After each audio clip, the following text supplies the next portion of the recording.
Heidi ho neighbors, Radogoji here, and welcome back to Let's Play Pokemon Red version. This is take 2 because Audacity is still being stupid and I don't know why. When we last left off, we were checking out science in Pewter City. And talking to people.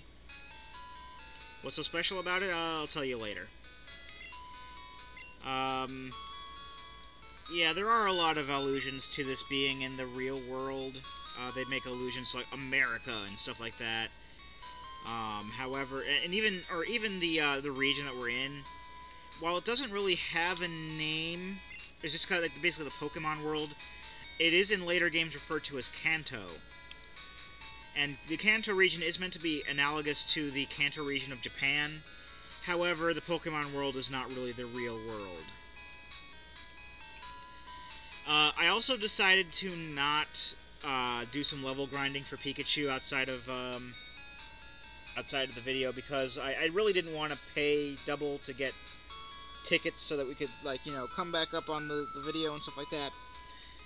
But we're not really going to be needing Pikachu in battle in the next gym. In fact, I'm actually going to go ahead and swap out for Captain Floofers.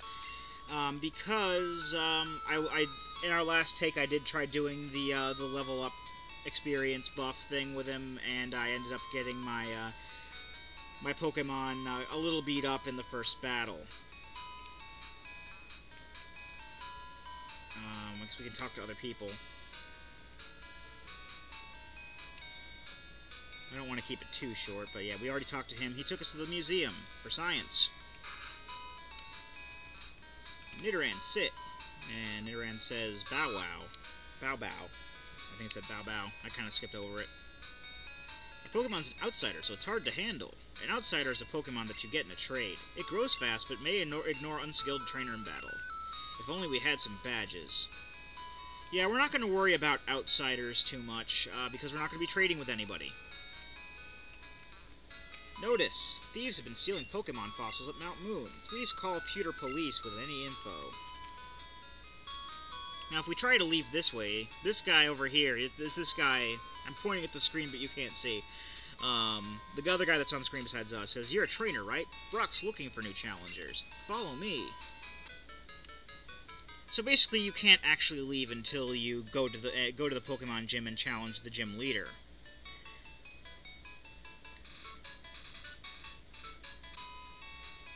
If you have the right stuff, go take on Brock.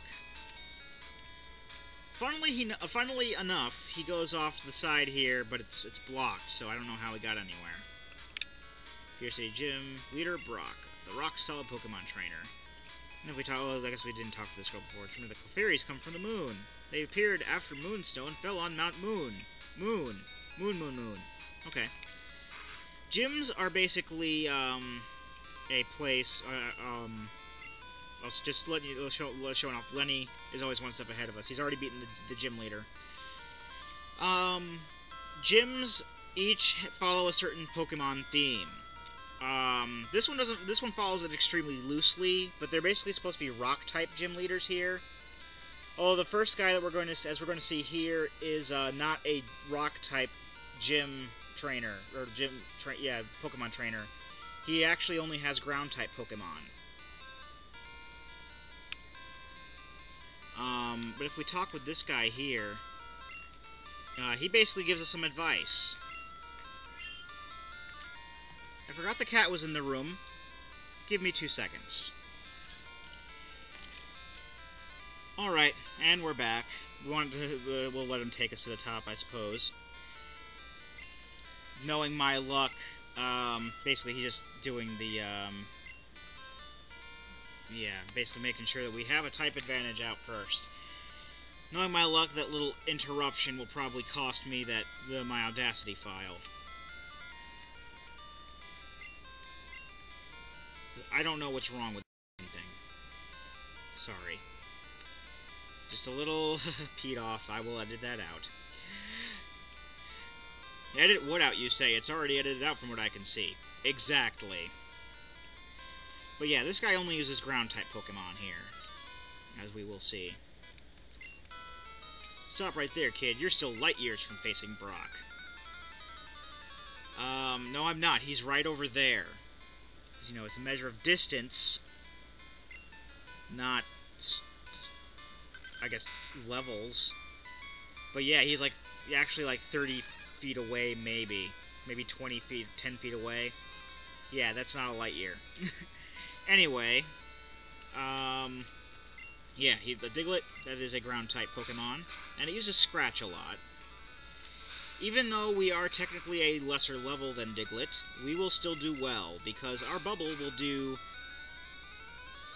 3 times the damage.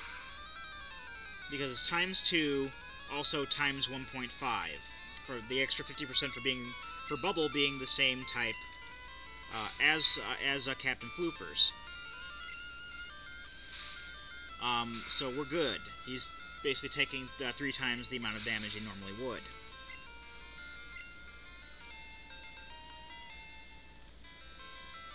Bubble doesn't normally do a lot of damage, but it does. But because of how we have it set up, it's going to be doing a decent amount at the very least. Sandshrew, also another ground-type Pokemon.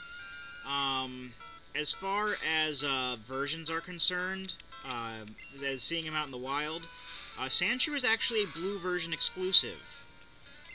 It's basically the blue version analog to the red version's Ekans, which we'll actually be seeing later. But like I said, we will be seeing a lot of these version-exclusive Pokemon being used by other trainers. We're going to start just missing all the time because of Sand Attack. I'll actually use a potion this turn, because that will help.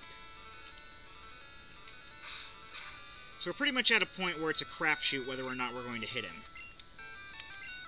But we will soldier on, and we actually hit him, so we win. But yeah, we won't be seeing any Sandshrew in the wild, but we will be seeing it used by other people. And Captain Floofers is now level 12. Darn. Light years isn't time, it measures distance. Okay, yeah, we know, so you're just basically pointing out that you're a dumbass. Good for you. You're pretty hot, but not as hot as Brock. Oh my. Speaking of Brock, he's right here. He says, I'm Brock. I'm Pewter's gym leader. I believe in rock-hard defense and determination. That's why my Pokemon are all the rock type. Do you still want to challenge me? Fine then. Show me your best. That was just a random voice I was doing it, but in my head it kind of sounded like the way Brock sounds in the show. But, like I said, I don't use the show as a standard, so I don't care if it sounded like him or not. Now, both of Brock's Pokemon are actually of the Rock and Ground type. Both Rock and Ground have a weakness to water. And the way dual types work is weaknesses and strengths, or weaknesses and resistances stack. They multiply with each other. So in this particular case, not only is he taking double damage for being a rock type, he's also taking double damage for being a ground type, plus 50% more damage for Captain Floofers being the same type as the move that he's using. So they don't add together, they multiply together. So he's taking 6 times the amount of damage that Bubble would normally do to a Pokemon that took normal damage from it being used by a not water type. We're doing pretty good. And this is why Squirtle is considered the I guess in this case this is really the only game that I've noticed actually had a easy, normal, hard mode when it came to choosing your Pokemon. If you pick Bulbasaur... Ooh, Bide. I'll explain Bide later. If you pick Bulbasaur, which is a Grass-type Pokemon, it's considered the easy mode because you'll have an advantage over the first 2 gym leaders. Brock uses Rock and Ground-type Pokemon. Misty, who is going to be the next gym leader, uses Water-type Pokemon. Grass has an advantage over both of those. I took you for granted. As proof of your victory, here's the Boulder Badge.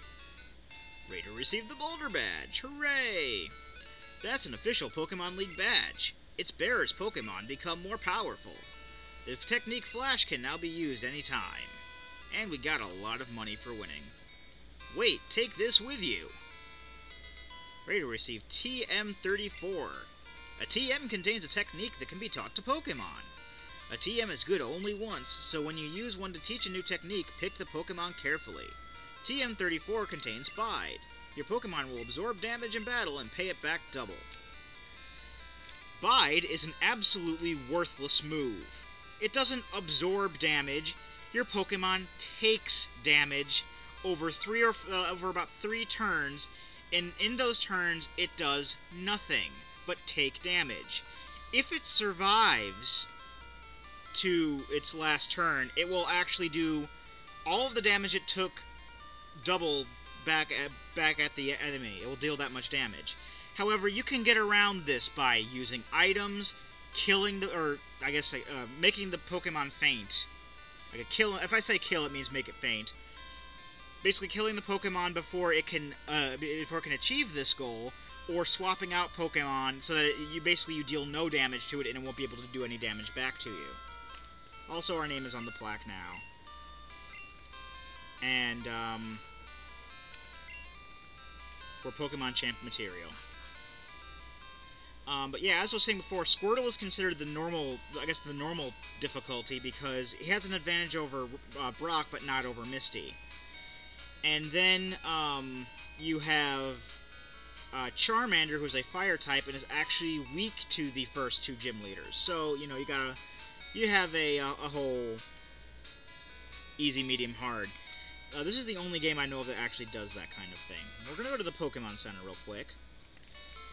And I'm actually going to cut the video short here because I do want to do some level grinding before we head up to the next area. The next area does have a boatload of battles. And you're going to be the first to see them, I guess. Well, actually, I'm going to be the first to see them, but you'll be the second because, you know, whatever. I'm going to be the first to see them because I'm recording this stuff. So when we come back, we will have grounded up some levels for all of our Pokemon, and we will head off to the east. I've been Rado Goji, and I'll be here next time. Join me, won't you?